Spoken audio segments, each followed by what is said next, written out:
गणार्णवाय विश्वोदयस्थितिलयोन्नियतिप्रदाय ज्ञानप्रदाय विबुधासुरसौख्यदुःख सत्कारणाय वितताय नमो नमस्ते। अभ्रमं भंगरहितं अजडं विमलं सदा आनन्दतीर्थमतुलं भजे तापत्रयापहं। भवति यदनुभावादेडमूकोऽपि वाग्मी जडमतिरपि जंतुर्जायते प्रज्ञमौलिः। सकलवचनचेतो देवता भारती सा मम वचसि निधत्तां सन्निधिं मानते च। अस्मद्गुरुसमारम्भां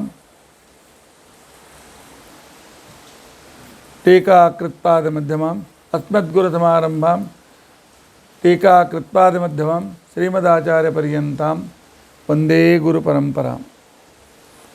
विद्यायां विबुधाचार्यं वेदज्ञानाब्धिचन्दिरं दुर्मतध्वान्तमार्ताण्डं सत्यध्यानमुनिं भजे। 50 वर्षपर्यन्तं सततं रामपूजकः श्रीसत्यप्रमोदगुरुराट् भासतां नो हृदम्बरे। बन्धुस्त्वं गुरुरिष्टदैवतमिति त्वत्पादपङ्कैरुहं प्राप्तं मां परिपालयेति सततं याचे निबद्धांजलि। चित्तं मद्गुणदोषचिन्तनविदो नूनं मनाङ्मा कृताः श्री सत्यात्मगुरो तदङ्घ्रियुगलं हित्वा न मे सद्गतिः।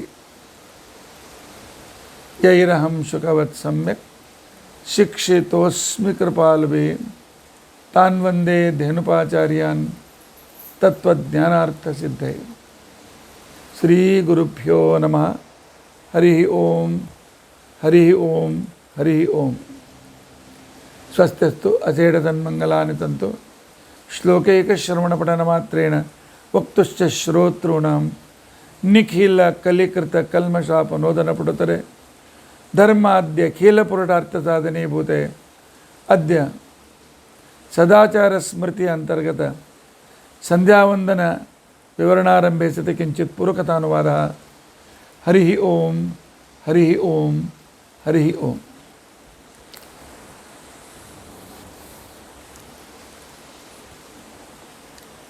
कल हमने देखा वाधूल स्मृति का वचन।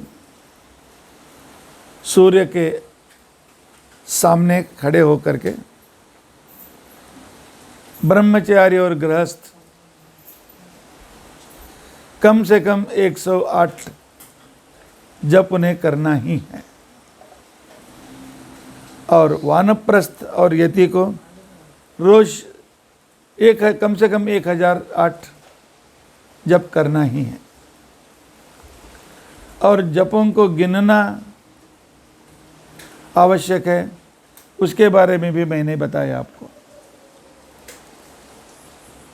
और जप कहाँ नहीं करना चाहिए, कहाँ करें, मैंने आपको बताया कि गाय के गोठे में और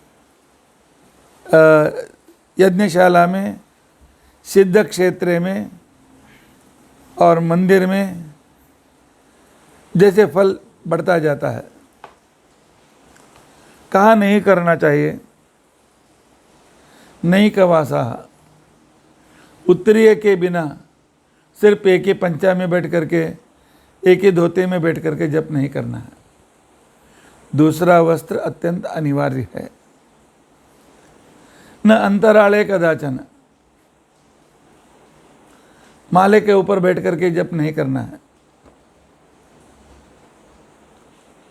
तो घर ही first floor, second floor, third है तो बात अलग है, लेकिन घर में मैं छत पर जाकर के बैठकर टेरेस पर करता हूँ, यह योग्य नहीं। श्रुति स्मृति उदित कोई भी है तो अंतराल में और एक कपड़े से किया तो वह अपवित्र माना जाता है और उसका फल हमें नहीं मिलता है। इसलिए गृहस्थों को एक नियम है, क्या करते हैं, एक उत्तरीय के लिए और एक यज्ञोपीठ डाल लेते हैं, लेकिन ब्रह्मचारियों को लिए यह नियम नहीं है, यतियों को तो भी नहीं है। और दक्ष स्मृति हमें वार्निंग देती है, समय का उल्लंघन मत करो। समय पर करना इंपॉर्टेंट है। उस समय क्या होता है, उस समय की आवश्यकता क्यों है? सुबह, दोपहर और शाम को सूर्य के किरण दूसरे ग्रहों के वाइब्रेशन से रहित रहते हैं और डायरेक्ट हम पर आकर आ जाते हैं। डायरेक्ट आ जाते हैं मतलब वो किरण सीधा हम पर आते हैं और उसी तरह हम जप करेंगे तो दोनों एक ही लाइन में आकर के उसका फल हमें मिलता है। इसका विवरण मैंने 108 ही क्यों उस संदर्भ में मैंने बताया है। फिर भी एक बार याद कर लो। एक ग्रंथ है, जब मैं काशी में गया था कॉन्वोकेशन के लिए, यूनिवर्सिटी में एक ग्रंथ मिला। उस ग्रंथ का नाम था कात्यायनी रहस्यम, तंत्र ग्रंथ था। उनमें लिखा था सूर्य की ओर से भगवान पूरे संसार के लिए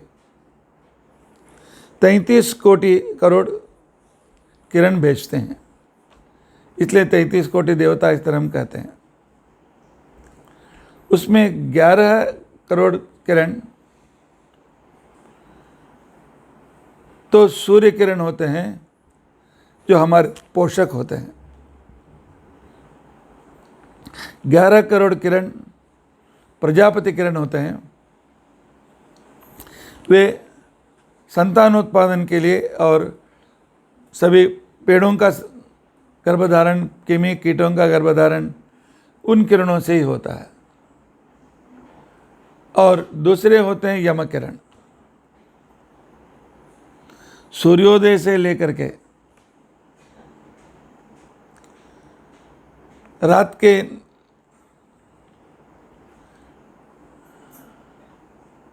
9 बजे तक या शाम तक, सूर्यास्त तक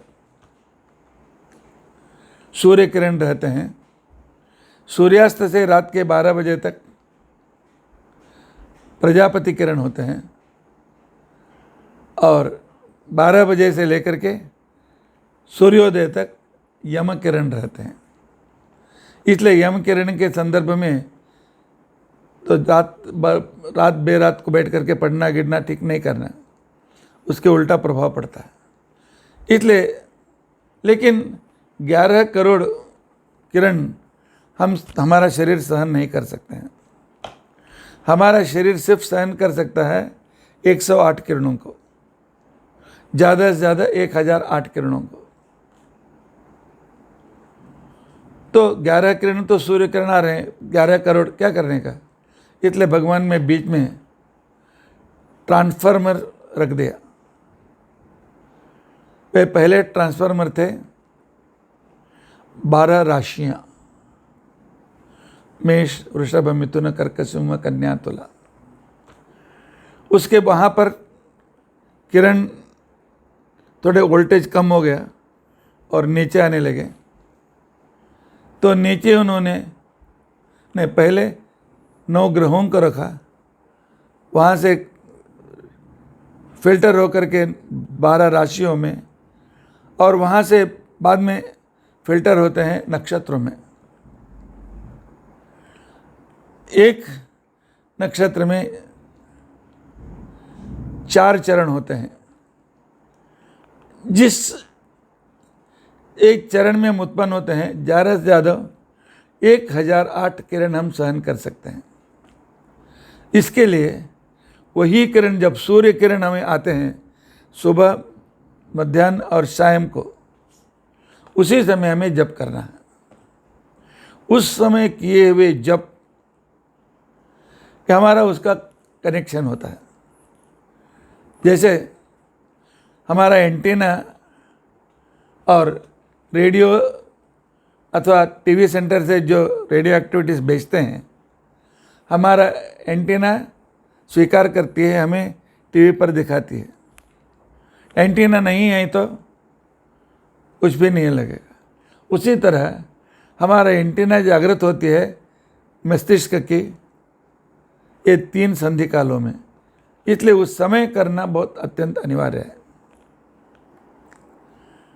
और पूर्वान्निकंतु यत्कर्म यदि तत्सायम आचरित। एक व्यक्ति सोच करते हैं सुबह बहुत गड़बड़ होती है, दोपहर तो ऑफिस में रहता हूँ, शाम को आने के बाद मैं सुबह का भी संध्या करूँगा, मध्याह्न का भी संध्या करूँगा, रात का भी संध्या करूँगा, न तत्फलम अश्नोति। दक्ष स्मृति कहती है उसका फल उसे नहीं मिलने वाला है। एक ही टाइम में 3 समय का खाना खा सकते हैं क्या? नहीं। तो इसलिए उस समय पर करना बहुत इंपॉर्टेंट है। और कुछ बातें जब के समय में हमें छोड़ना ही है। तंत्र सार संग्रह आचार्य जी के ग्रंथ के ऊपर तत्वकणिका नाम के एक का व्याख्यान है। उस तत्वकणिका में कहते हैं अपवित्र करह, हाथ में पवित्र नहीं है तो। और विद्यार्थियों के लिए सिर्फ दर्भ को रखने का है या तुलसी को रखना है। और गृहस्थों को पवित्र अंगूठी पहनना है या रोज दर्भ का पवित्र पहनना है। और नग्न विवस्त्र होकर के और शिरसि प्रावृतोपिवा, सिर के ऊपर टोपी या रुमाल डाल करके, प्रलपन दूसरों से बातचीत करते हुए, गप्पा मारते हुए हम जप करेंगे तो तन निष्फलम स्मृतम, वह जप निष्फल है। कोई बातचीत कर, हाँ ठीक है, क्या करता है, राम राम राम राम, और तुम क्या कुछ करना है, राम राम राम राम, ऐसा नहीं चलेगा। और गरुड़ पुराण हमें मार्गदर्शन देता है। 108 सिर पर से ऊपर ना लेके कर सकते हैं। हाँ, ऊपर ना, किसी को दिखाई नहीं दे इसलिए ऐसा कर सकते हैं। लेकिन टोपी या उपरिष्ट ऐसा नहीं, ऊपर ना तो हम किसी को नहीं दिखाई दे इसलिए हम ऐसा आँख को बंद करने के लिए करते हैं। 10 जब हम करेंगे तो इस जन्म में जो रोज पाप करते हैं वो दूर हो जाता है। शतेन तो पुराकृतम, 108 रोज करेंगे तो पहले जन्म का भी पाप दूर हो जाता है। और सहस्र जन्म जब करेंगे तो पहले के जन्म, इसका जन्म, आगे के जन्म के भी पाप दूर हो जाते हैं। गायत्री हंति दुष्कृतम, इसलिए 1008 करना अत्यंत उत्तम माना जाता है। और संध्या के लिए सभी लोग क्या करना चाहिए? 2 मुंह वाला पात्र रहना चाहिए। 2 मुंह वाला पात्र हम तीर्थ देने के लिए, ऊपर का एक मुंह यहाँ तीर्थ से नीचे गिरता है, ऐसा ये होता है। वहाँ से जो आचमन के लिए ऐसा लेना अच्छा है, बहुत श्रेष्ठ माना जाता है। वह भी तांबे का या कांस का होता है, बहुत श्रेष्ठ माना जाता है। ताम्रेण दुमुखे पात्रे कृते अत्यंत वैदिकम, अत्यंत श्रेष्ठ माना जाता है। कर्मजालम सद्य एवं पुष्कलत्वम प्रति, उसका फल भी 1000 गुना बढ़ जाता है। इसके लिए जब भी हम ऐसा आता है, सबके लिए एक एक कमंडल लेके आएंगे। आगे का पानी ऐसा ही पर गिरता है, मतलब उसे पानी छूते, ऊपर के पानी हम छूते नहीं तो पवित्र रह जाता है। इसलिए द्युमुख पात्र बहुत अच्छा, अत्यंत श्रेष्ठ माना जाता है। उसे मार्कंडेय पुराण में यह विवरण हमें मिलता है। और निषिद्ध पात्र को, किस पात्र को निषिद्ध माना गया है? अलाभ अर्थात बांस के पात्र से नहीं चलेगा, दारुजम लकड़ी के पात्र नहीं चलेंगे, और दूसरे अलग जाति के पात्र भी नहीं चलेंगे, मिट्टी का पात्र नहीं चलेगा। कम से कम गृहस्थ तो, यति और गृहस्थ को ये पात्र वापरना ही नहीं चाहिए। ब्रह्मचारी को जो मिलेगा कर सकता है। अलाभु दारुजम वापि वैणमं मृण्मयं तथा एतानि यति पात्राणि गृहस्थो न समाचरेत्। यति चाहे तो इनसे कर सकते हैं, लेकिन गृहस्थ के लिए ये निषिद्ध है। पंचायतन सार ऐसा ग्रंथ है, हमें सूचना देती है। और वही ग्रंथ हमें कहता है किस जप करते समय किस देवता का हम जप कर रहे हैं, उस देवता की मूर्ति हमारे सामने हमें लाना है। कृष्ण का मंत्र है तो कृष्ण की मूर्ति हमारे सामने रहनी चाहिए। गायत्री करते समय कौन सी मूर्ति रहनी चाहिए, मैं आगे बताने वाला हूं। संदिग्धो ही अतो मंत्र ही, उस देवता के बारे में संशय है तो वह जप व्यर्थ है। और जप करते समय कभी टेंशन में नहीं रहना चाहिए, गुस्से में नहीं रहना चाहिए, शांत मन से जप करना चाहिए। नहीं तो उसको मारना है, ऐसा जप नहीं करना चाहिए। और वेदाध्ययन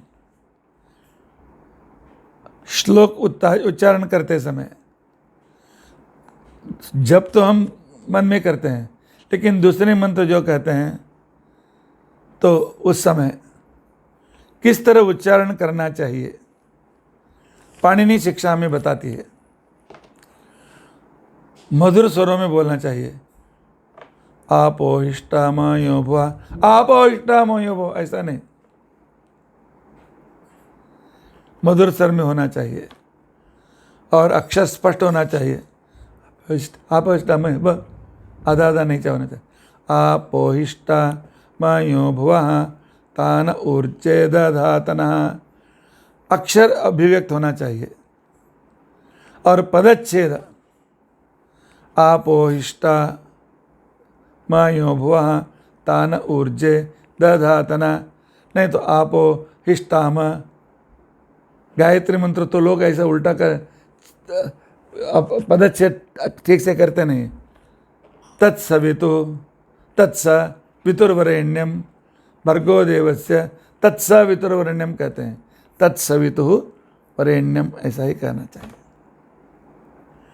और सुस्वर, कितना सुनने वालों को बहुत आनंद मिलना चाहिए।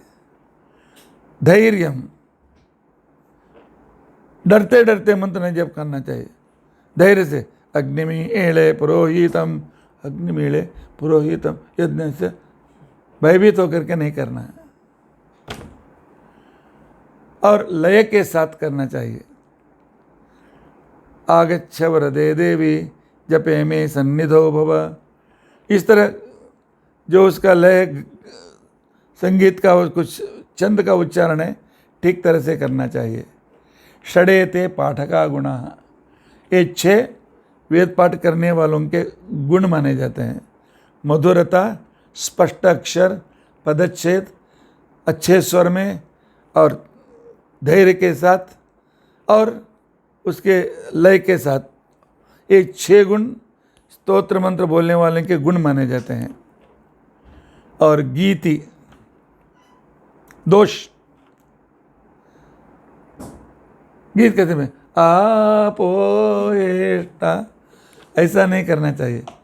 क्योंकि कुछ लोग करते हैं, कुछ लोग ऐसा गीत गाते ही, मैं कहना नहीं चाहता हूँ, उत्तर प्रदेश में ऐसा बहुत ज़्यादा है। वह संगीत के रूप में नहीं करना चाहिए। वेद मंत्रों को शीघ्र फास्ट नहीं करना चाहिए। अब वैष्टम वो स्थान वर्जदातना वहना जट नहीं होना चाहिए। शरक कंपी आपोहिष्टा मयो भुवा तान ऊर्जे दधातना। ऐसा कुछ लोग करते हैं, ऐसा नहीं करना चाहिए। शिरः कंपी यथा लिखित पाठ का किताब रखा, पढ़ते जाना।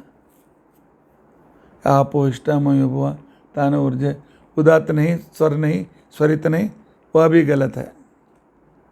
अनर्थज्ञ, हम जिस मंत्र को बोल रहे हैं कम से कम उसका साधारण अर्थ तो मालूम रहना चाहिए।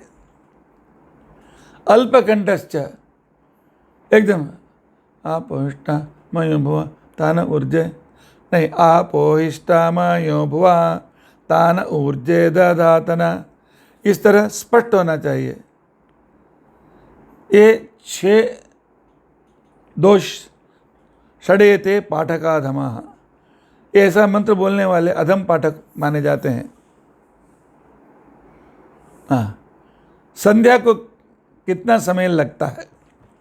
कुछ लोग कहते हैं 5 मिनट में हम ख़त्म करेंगे, 15 मिनट में ख़त्म करेंगे। ठीक तरह उच्चारण करते हुए करने वाले संध्या को याज्ञवल्क्य ऋषि कहते हैं 48 मिनट मिनिमम लगता है। करते हो 48 मिनट, 5 मिनट में भगा देते, ऐसा नहीं होना चाहिए। संध्या मुहूर्त मात्रंतु ह्रासे वृद्धो समास्मृता, ह्रास भी नहीं होना चाहिए, 48 मिनट से ऊपर भी नहीं होना चाहिए। जब एक्स्ट्रा है तो बाद में करेंगे। तो इसके लिए कम से कम 48 मिनट तो लेना ही है। और भगवान के सामने मंदिर में हम बैठकर संध्या कर रहे हैं, तो कहाँ बैठने से क्या फल मिलता है? देवस्य पूर्व दिग्भागे, भगवान के ठीक सामने। भगवान यहाँ है, सामने हम बैठकर करते हैं तो उसके सामने ही बैठना चाहिए। भगवान के पूर्व में बैठकर हम जब करते हैं तो हमारा आयुष्य की अभिवृद्धि होती है। और उसके आग्नेय में जहाँ पर बैठ करके एक कोने में, वृंदावन के बाजू में कोने में बैठ कर करते हैं, तो वहाँ बैठ कर करते हैं तो वो झगड़ा, दूसरों से झगड़ा ही करते हैं, सौरभ के जैसे।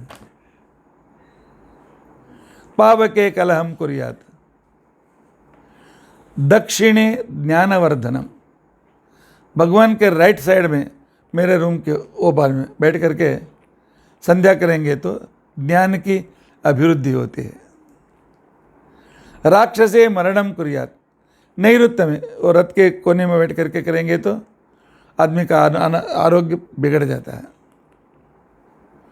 और पश्चिम में बैठ करके भगवान के पीछे बैठ करके करे तो मोक्षदायकम, क्योंकि मतलब पश्चिम मतलब उधर जगह नहीं है, बड़े बड़े मंदिर में जगह होता है, पीछे बैठ करके संध्या करना श्रेष्ठ माना जाता है। आकर्षणम तो स्यात् वायव्य, वायव्य में बैठ करके वो कोने में बैठ करके करेंगे तो हम दूसरे के आकर्षण में पड़ जाते हैं।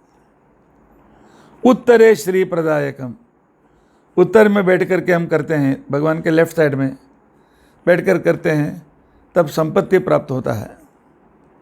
और ईशान्य में हम जब करते हैं तो या ईशान्य में करना तो उच्चाटनम करत इसे, या राक्षस किसी को ब्लैक मैजिक करना है, ईशान्य में बैठ करके करना है। इति स्थानस्य लक्षणम, मंत्र शास्त्र में कहाँ बैठ के करना यह बहुत इम्पोर्टेंट माना जाता है।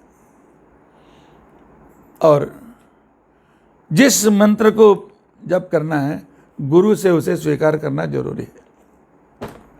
फ़ोन पर गुरु जी एक मंत्र बोलो दो, मुझे बहुत कठिनाई है, यह गलत है। गुरु के पास आकर के गुरु के द्वारा मंत्र लेकर ही करेंगे तो वह फलदायक होता है। अपने आप किताब में दे करके मंत्र जप करेंगे तो हमारे यहाँ यज्ञ या होम में और किसी जप करने के लिए गुरु से लेना अनिवार्य बनाया गया है। जो गुरु देते हैं उसी मंत्र का ही जप करना है। यदृच्छया श्रुतो मंत्रो, ऐसे किसी से सुन करके मैं करूँगा तो क्या होता है, इस तरह जिद करके जो जप किया जाता है वह व्यर्थ नहीं, उल्टा भी फल देता है। नहीं तो आँख के पत्ते के ऊपर लिख करके नहीं करना चाहिए। प्रत्युत अनर्थक स्मृतः सर्वे मंत्राः सर्वफला गुरुवक्त्रादि श्रुतः, गुरु के मुंह से जो फल, जो मंत्र हमें मिलते हैं वह निश्चित रूप से हमें विशिष्ट फलदायक माने जाते हैं। स्मृति रत्नावली कहती है कैसे जप न करे, दोनों पैरों को नीचे मत डालो, पादेन आक्रम्य, दोनों हमारे पैर नीचे नहीं होना चाहिए, नाक्रम्य पादेन न जब व्यवहिते करो, ऐसा जप नहीं करना चाहिए। जब हमारे मन गोद के अंदर की होना चाहिए, हाँ उसके अंदर, हाँ ये ठीक है। जपेन न प्रौढ़पादस्तु, और गुरुजी इत्यादियों के सामने तो अपने लेफ्ट साइड के पैर पर राइट पैर न करके पूजा नहीं करना चाहिए या मंत्र जप नहीं करना चाहिए, ऐसा उल्टा ऊपर बैठ करके ऐसा नहीं करना चाहिए। न प्रकाश कर सदा, और हाथ को ऐसा करो या कपड़े से उसे छिपा लो, सबको देखते समय ऐसा ऐसा जप करना वह गलत है।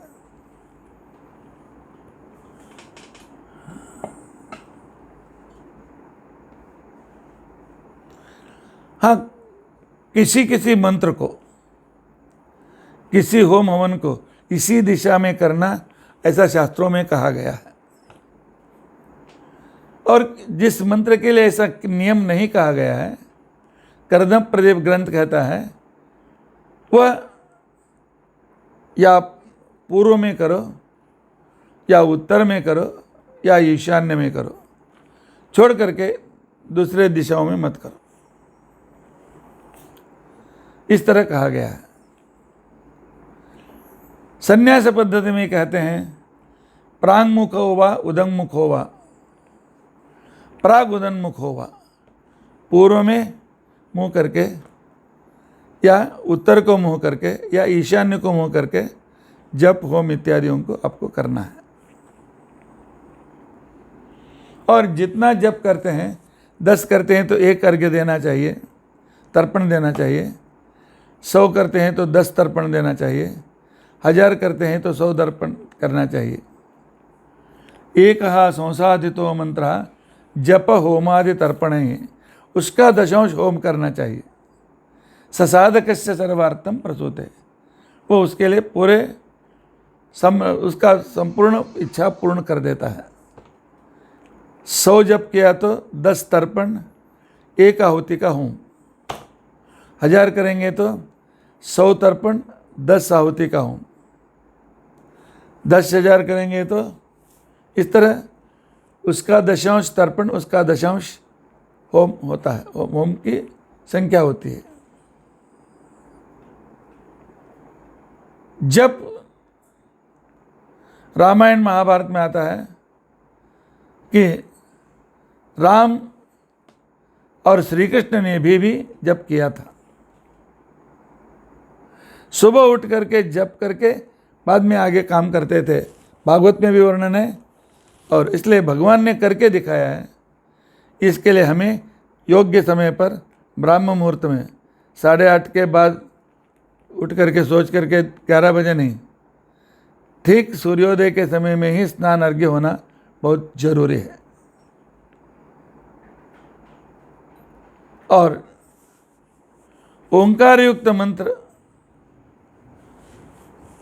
गृहस्थ और ब्रह्मचारियों के लिए आदि ओंकार,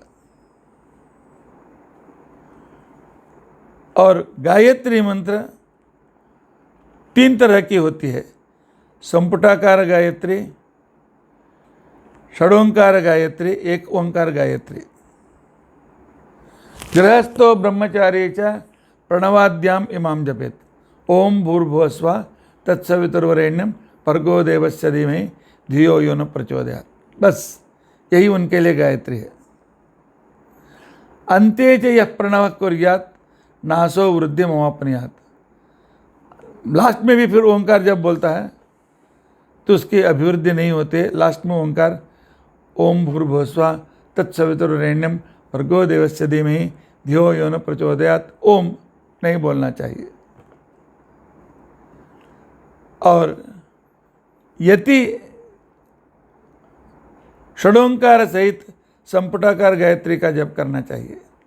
ओम भूः, ओम स्वः, ओम महा, ओम तपः, ओम भूः, ओम भुवः, ओम स्वः, ओम तत्सवितुर्वरेण्यम, ओम भर्गो देवस्य धीमहि, ओम धियो यो न प्रचोदयात्। इस तरह 6 मंत्रों से या लास्ट में ओंकार लगा करके करना चाहिए, जिसे संपुटाकार बोलते हैं। प्रातःकाल की संध्या अग्नि पुराण हमें बताती है सूर्योदय से 96 मिनट पहले, 1.5 घंटा पहले। सूर्योदय 7 बजे है तो 5:30 बजे संध्या शुरू करना है तुम्हें। 6 बजे है तो 4:30 बजे शुरू करना है। 96 मिनट पहले अर्घ्य अरुणोदय में दे सकते हैं। सूर्योदय के आगे आते आते खड़े होकर के जब शुरू करना है हमें। और सायंकाल में 92 मिनट के पहले करना चाहिए। संध्या काल प्रागुदयात विप्रस्य द्विमुहूर्ततः। मुहूर्त मतलब 48 मिनट। सुबह 48 मिनट 2 मुहूर्त और शाम को पौने 2 मुहूर्त। उदयात् प्राक्तनो संध्या मुहूर्त द्वयमुच्यते सा च संध्या त्रिघटिका अस्तादुपरि भास्वतः। 3 घटिका मतलब 24, 24, 24 कितने हो गए? 60, 72, 72 मिनट हो गए। 92 मिनट शाम का 72 मिनट पहले। और समय पर संध्या नहीं करें तो यस संध्याम कालतः प्राप्तम आलस्यादति वर्तते। उस समय घर में रहते हुए भी आलस्य से उसे छोड़ता है,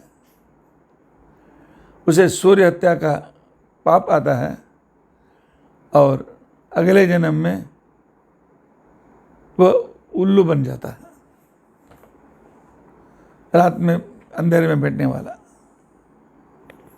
विधिनापि कृता संध्या, विधि पूर्वक हम करते हैं लेकिन काल समय को छोड़ करके करते हैं, योग्य समय पर नहीं करते हैं, तो वह निष्फला माना जाता है।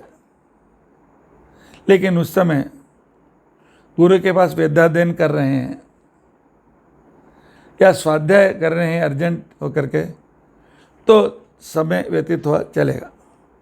सुबह उठ करके तुम वेदाध्ययन कर रहे हो, विलंब होगा तो चलेगा, लेकिन आलस्य से सो करके जाने तो बाद में करेंगे, या ठीक नहीं। और द्वादशी जब कम होती है तब उषक काले द्वयम कुर्यात् मध्य माध्याह्निकीम तथा। तब उससे पहले ही संध्या खत्म करना चाहिए और माध्याह्निक संध्या खाने के बाद दोपहर कर सकते हैं। और संध्या तभी सफल होता है ऊर्ध्व पुंड्र लगाने से। ऊर्ध्व पुंड्र मतलब ऊपर की ओर नाम, ऐसा ऐसा ऐसा ऐसा। त्रिपुंड ऐसा होता है नहीं, ऊर्ध्व पुंड्र के साथ ही संध्या करना चाहिए, ऐसा नियम है। नारदीय पुराण यह कहता है संख्यातादपि सहस्रा सोर्ध्वपुंड्र तनोर्जपः। ऊर्ध्वपुंड्र मुद्रा पंचमुद्रा लगा करके हम जब करते हैं तब वह बहुत गुना फल हमें देता है। जो अपवित्र होते हैं, सेवक से पानी नदी से मंगवा करके अर्घ्य संध्या नहीं करना चाहिए, स्वयं जा करके लेना चाहिए, या शिष्य है तो शिष्य से, पत्नी है तो पत्नी से। जो पवित्र हैं, सेवकों से लाए हुए पानी से संध्या नहीं करनी चाहिए। इस तरह इतने नियमों का पालन करते हुए हम संध्या करेंगे तो वह संध्या सफल माना जाता है। बहुत ज़्यादा लगते हैं, लेकिन इसमें हम 80% तो आराम से नियम पालन कर सकते हैं। कुछ 10-15% थोड़ा कठिन है। मोर देन 80% तो हमें करना ही है। और इसके बाद जप की तैयारी और किस तरह ध्यान करना चाहिए इत्यादि विचार कल हम सुनने की कोशिश करेंगे। श्री कृष्णार्पणमस्तु।